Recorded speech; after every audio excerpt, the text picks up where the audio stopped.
Hello again, everybody, and thanks for joining me today. I'm always surprised and flattered that you want to hear what I've got to say. Please make sure to subscribe and crush that like button too, so I can continue to be Dr. Doodle Dad for you. It helps the channel grow, and subscribing makes you a friend. The other thing that also helps is watching right to the end. I'm grateful for your company, my thanks upon you I bestow, and without further ado, let's get on with the show.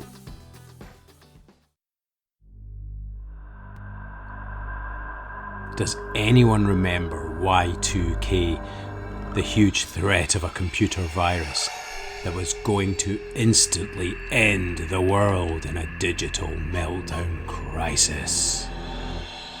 A friend of mine was going to the mountains up north in order to get away from everyone. With several trays of tinned baked beans, he'd even applied to own a gun. More recently, we've had the COVID years, which could have led to the human downfall as we gathered up all the toilet roll and filled shopping bags with paracetamol.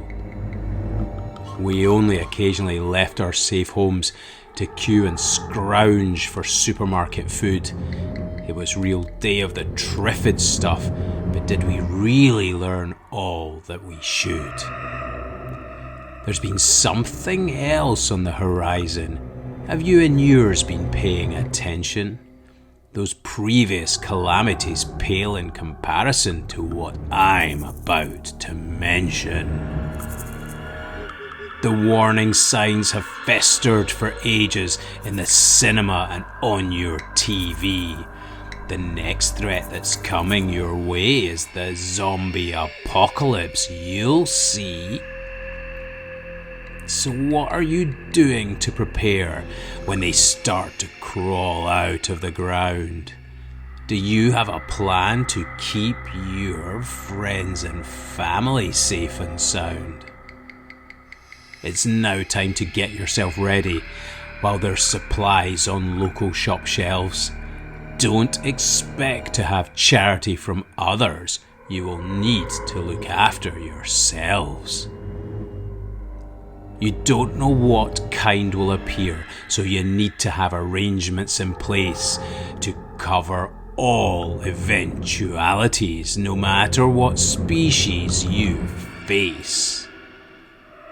The most well-known are the walkers. In shambling herds they do roam, arms out in front as they shuffle, and from decaying mouths they do moan.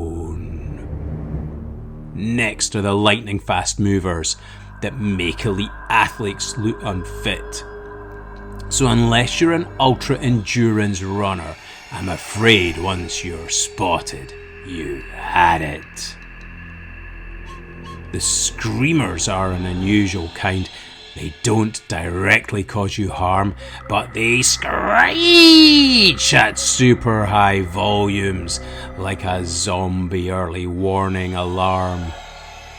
The crawlers drag themselves along the ground to bite at you below the knees, and radiated ones or poison pukers vomit over you to spread their disease. The stalker ones, also known as hunters, run on all fours just for fun, and they will manage to sniff you out no matter where you choose to run. Regardless of the version you encounter, I do mean to cause distress. All of them have the very same goal: to rip, tear, and devour your flesh. So how do you want to get ready? What arrangements have you actually made? You need to get on this immediately. Don't let your preparation be delayed. First, I would recommend a good bag. That's a get out of Dodge backpack that contains everything that you will need when the zombies decide to attack. Fill it with water purification aids, head torches and ways to make fire. a first aid kit and a folding knife and any other makeshift weapons you desire. Then find a place where you can hole up and pray that some help arrives. I know a loch with a castle on an island, and that is where I plan to survive. You will need to have some transport to escape from being cornered, so make sure your tank is at least half full and always park your car facing forward.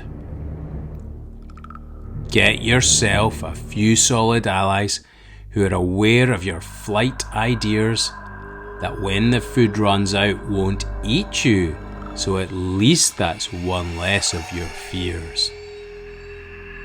Learn a little bit of first aid skill, the benefits of which are maximal, because everyone knows to protect the medic, and that makes you even more valuable.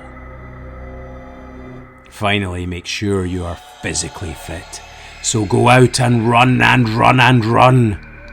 It doesn't matter how fast you are, you just need to not be the slowest one. I hope this advice starts to make you scared and pushes you into being more pragmatic. It's simply not going to be good enough to just hide and hope in your attic.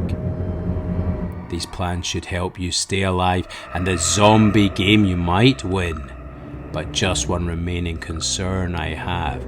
I hope that zombies can't swim.